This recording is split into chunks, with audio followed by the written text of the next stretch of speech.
Nous avions toujours, avec les ouvriers, lors du 1er avril, il y avait des petites farces. Et on avait une vieille fille qui était notre femme de ménage et qui était adorable et que les garçons faisaient toujours chamailler.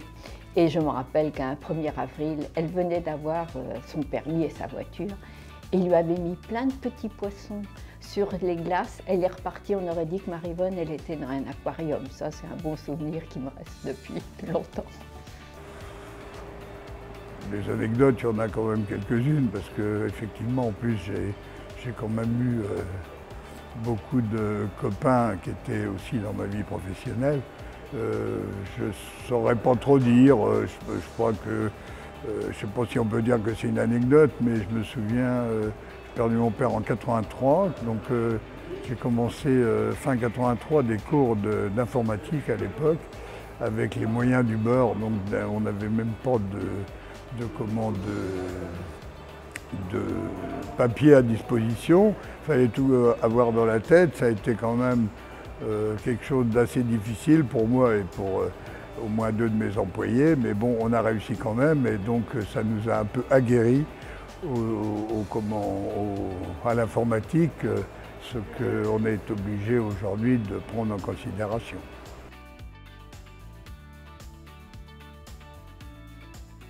Alors, les fiches, c'est quand même l'aboutissement du travail, hein. Il faut bien facturer. Et Jean-Claude, mon mari, avait ça en horreur. Et combien de fois j'ai pu descendre les escaliers parce qu'il me manquait un petit prix pour clôturer quand même une grosse facture. Et j'y allais toujours un peu avec une appréhension, je ne vais quand même pas dire la peur au ventre, mais une grosse appréhension parce que tu me fais ça avec ça, je n'ai pas le temps, ceci, cela. Et donc, comme je vous l'ai dit précédemment, j'emmenais ça le dimanche après-midi. J'essayais de savoir s'il allait être de bon poil ou pas. Et je lançais mes fiches. C'était ma façon de pouvoir dire le lundi, allez, hop, là, on va facturer. Ah, les fiches, ça ne vaut pas grand-chose pour moi. C'est à ma femme qu'il faut poser la question.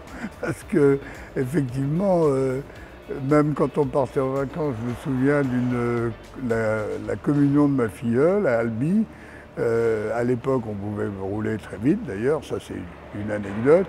Donc, ma femme avait un paquet de fiches sur ses genoux, et tout le long du trajet, ce qui a dû durer environ 5 ou 6 heures, elle a fait ses fiches, elle m'a posé des questions, on a fait tout le trajet avec les fiches de travail de Publicité François.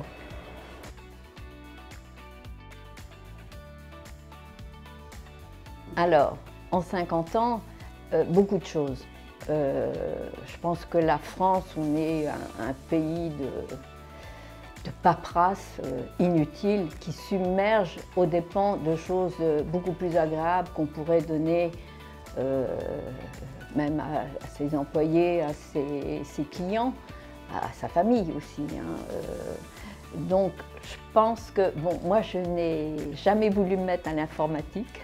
C'était un tort parce que quand je suis arrivée, j'avais ma petite comptable qui faisait ça tellement bien que j'ai dit je lui laisse tout ça parce que je suis une femme qui a toujours les chiffres, il fallait que je les voie, que je les travaille, que je les écrive.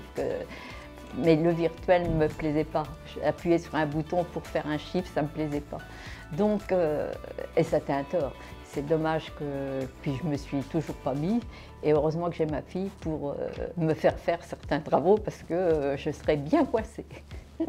Bon, ce qui a le plus changé, je trouve, enfin pour moi personnellement, ça ne n'engage que moi, mais c'est surtout les relations humaines parce qu'on arrive à avoir aujourd'hui des relations difficiles avec des gens parce qu'ils sont peu ou pas joignables. Hein, je crois que s'il n'y a plus de rapport humain, c'est quand même assez compliqué. Par contre, effectivement, dans un métier comme le nôtre, où c'est quand même plutôt de l'artisanat les uns à côté des autres sur différents métiers, heureusement, il y a quand même les rapports professionnels qui se maintiennent et le rapport avec ses salariés qui reste toujours. Mais effectivement, je pense que d'ailleurs que ce soit mes enfants l'un ou l'autre, ils ont bien compris la chose. Et puis en fin de compte, ça a toujours été dans notre esprit. Mais je crois qu'effectivement, les rapports humains, s'ils disparaissent complètement, on va vivre des époques catastrophiques.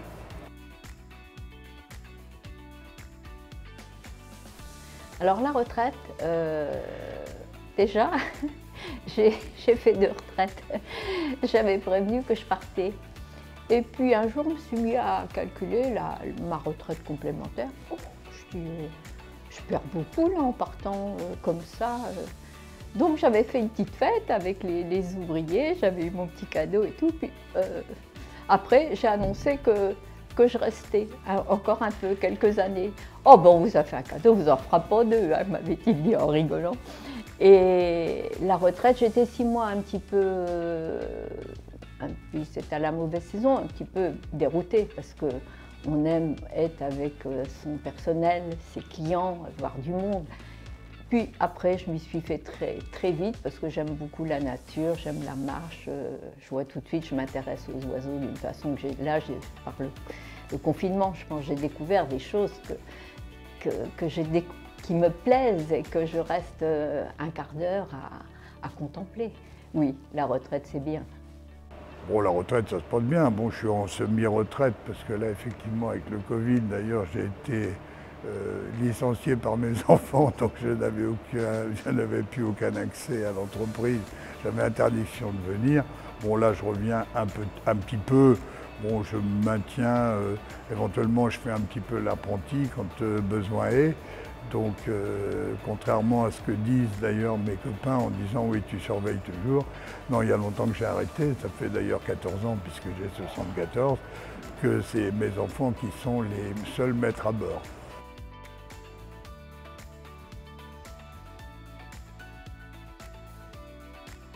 Le secret de la réussite, je ne pourrais même pas trop le dire, ça a été sûrement une vie. Moi, l'entreprise m'a apporté beaucoup de choses. Elle m'a donné une assurance. Je suis arrivée toute menue, j'avais 23 ans. J'avais certains clients qui m'intimidaient. Quand je leur parlais, je devenais rouge. Après, je me suis mis à avoir une facilité de contact et ça m'aurait pas. Si on me disait quelque chose qui ne me plaisait pas, je pouvais avoir n'importe quelle personne devant moi, je lui aurais dit. Quelque chose que je n'aurais pas fait à 23 ans. C'est vrai que d'être avec mon mari, moi j'étais plutôt très réservée. Lui, il éclatait dans son travail, il a toujours été de l'avant. C'est vrai, si l'entreprise est devenue ce qu'elle est, c'est grâce à lui qui a fait beaucoup. Moi, je restais avec mes chiffres, mes salaires, mes déclarations, la facturation, toutes les choses de bureau. Mais c'est lui qui a tout fait exploser, qui allait de l'avant. Je l'ai même freiné une fois. Hein. Il y avait une entreprise qui voulait acheter sur Rennes, ça a fait un clash. Et donc elle n'a jamais été achetée parce que je trouvais déjà que Grégory, lui, savait s'entourer de gens, que Jean-Claude, c'était tout, lui, tout seul. Il ne déléguait rien. Donc je me disais, si un jour il lui arrivait quelque chose, qu'est-ce que je ferais?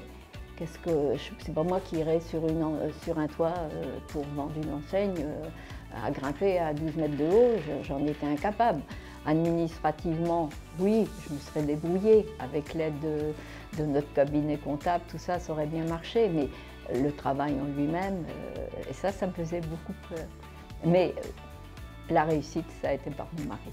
Le secret de la réussite en couple, c'est parce que effectivement, j'ai une femme qui s'occupait de, on va dire, des fiches, puisque c'était les fiches, de toute la partie, je veux dire, comptabilité de l'entreprise. Donc, effectivement, ensemble, moi j'ai toujours pu regarder éventuellement ce qui se passait et investi vers l'avenir. Donc, les deux ensemble, on a réussi à faire, pas forcément des miracles, mais à faire évoluer l'entreprise pour ce qu'elle est devenue aujourd'hui.